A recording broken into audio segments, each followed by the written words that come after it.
ሰላም ጤና ይስጥልኝ የኃይለኛው ሚዲያ ቤተሰቦች እንደምን አላችሁ? አሁን በእጃችን የገቡ የሰዓቱን ትኩስ መረጃዎች ከዚህ ወደ እናንተ ማድረስ እንጀምራለን። በቅድሚያም ሚስጥራዊ የአዲስ አበባ እቅድ ጉዳይ በምክክር ኮሚሽን አዳራሽ ስር የሚለው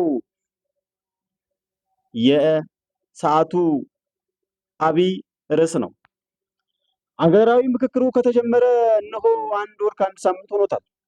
በዚህ ጉዞ ውስጥ ታዲያ አዲስ አበባ የምክክሩ አስኳል ሆና ዘልቃለች። እስካሁን ባለው የምክክሩ ሂደት የአዲስ አበባ ጉዳይ መግባባት ያልተደረሰበትና ሂደቱን ያዘገየ አጀንዳ ሆኗል ተብሏል። ረቡዕ ዕለት የአጀንዳ ምክረ ሀሳብ አጠናካሪዎች ጥንቅራቸውን ካቀረቡ በኋላ በደስታ ያነቡ ነበሩ የሚሉን አንድ የምክክሩ ተሳታፊ በቀጣዩ ቀን ትናንት ሐሙስ ነሐሴ 14 ደግሞ ነገሮች የተለየ መልክ መያዛቸውን ይገልጻሉ።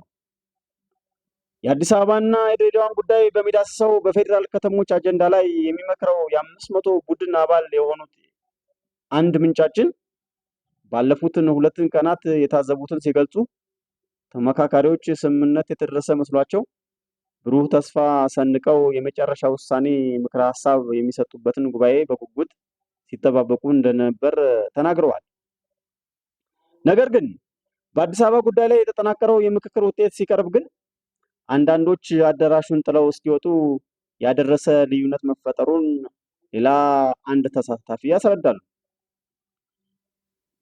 በመጨረሻዎቹ ቀናት በምክክሩ ሂደት ላይ የነበሩ ሁኔታዎችን በተመለከተ ከመጀመሪያው ቀን አንስቶ በሂደቱ ሲሳተፉ ከነበሩ ስማቸው እንዲገለጽ ካልፈለጉ 2 የምክክር ተሳታፊዎች ዝርዝር ሁኔታውን መረዳት ችለናል።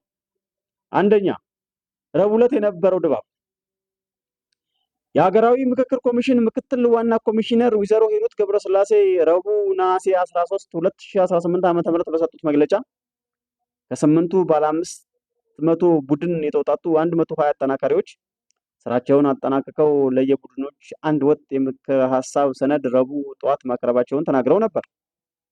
አጠናካሪዎቹ ከ8ቱ ቡድኖች የተሰጧቸውን ግብዓቶች በማካተት የመጨረሻውን ሰነድ ሐሙስ ዕለት ለ4000 ተሳታፊዎች እንዲቀርብ ተናግረዋል።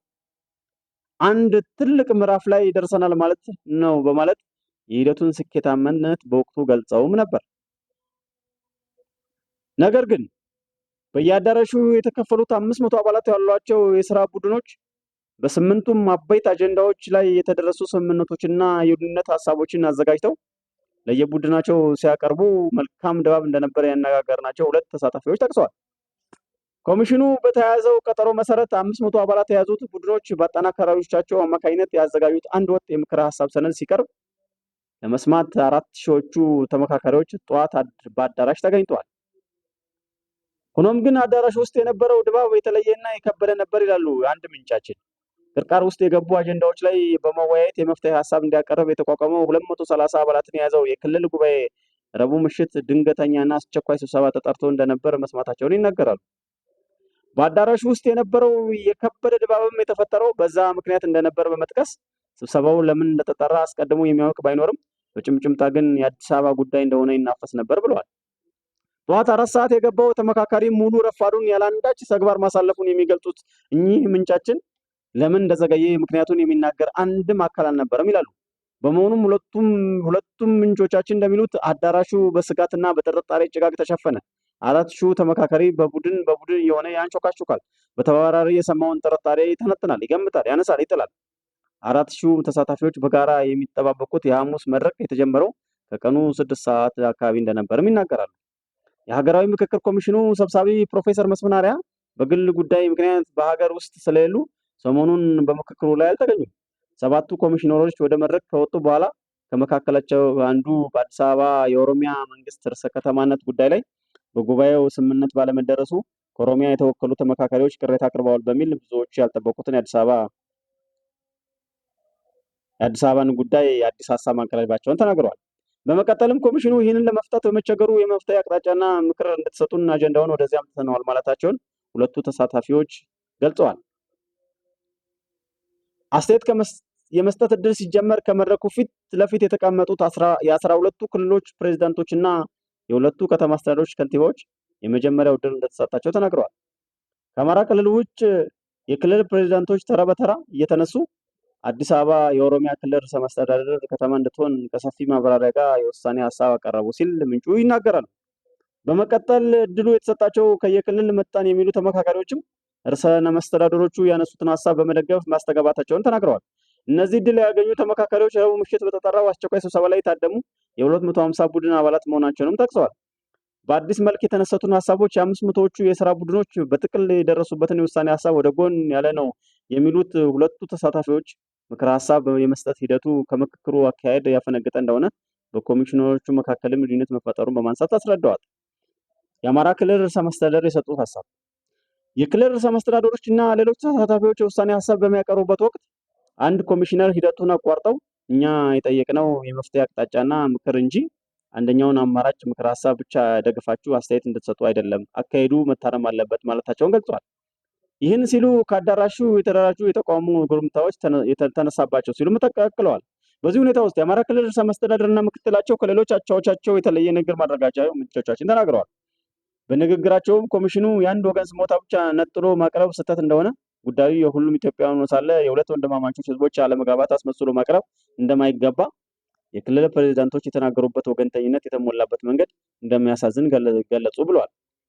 ከምክክሩ መስመር ወጥቶ በኃይል መወሰን መሞከር ዘላቂ ሰላም እንደማያመጣ ማስገንዘባቸውና አጀንዳው ጊዜው ተወስዶ ታስቦበት ወደፊት እንዲታይ ለጊዜው ግን በይደር እንዲታለፍ ሀሳብ ማቅረባቸውን አስረድተዋል።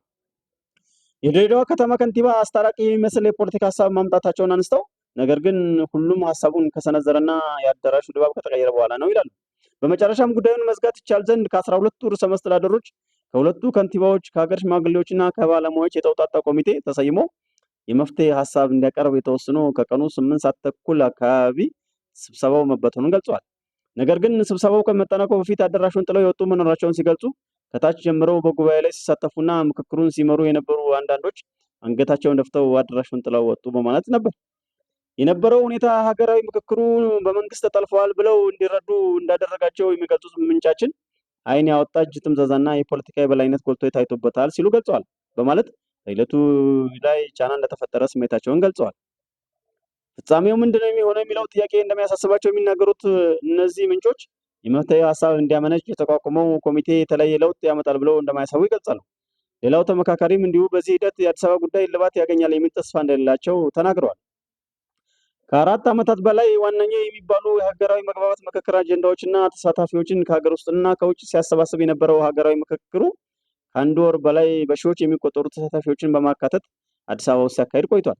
በዚህ ምክክሩ ካነሳቸው 8 አጀንዳዎች መካከል በአብዛኛዎቹ አስማሚ ሀሳብ ላይ መድረሱን ተሳታፊዎች የሚናገሩ ሲሆን የአዲስ አበባ ጉዳይ ግን እስከ መጨረሻው ሲያወዛግብና ሂደቱን ሲያጓትት ዘልቀዋል ብለዋል። አድማጭ ተመልካቾቻችን በሰዓቱ የያዝነው ትኩስ መረጃ ስለ አዲስ አበባ ጉዳይ ነበርና በቀጣይ አዲስ እና ትኩስ መረጃ እንድንገናኝ ቻናሉን ላይክ፣ ሼር፣ ኮሜንት እና ሰብስክራይብ በማድረግ እንድታበረታቱ በአክብሮት እንጠይቃለን። መልካም ጊዜ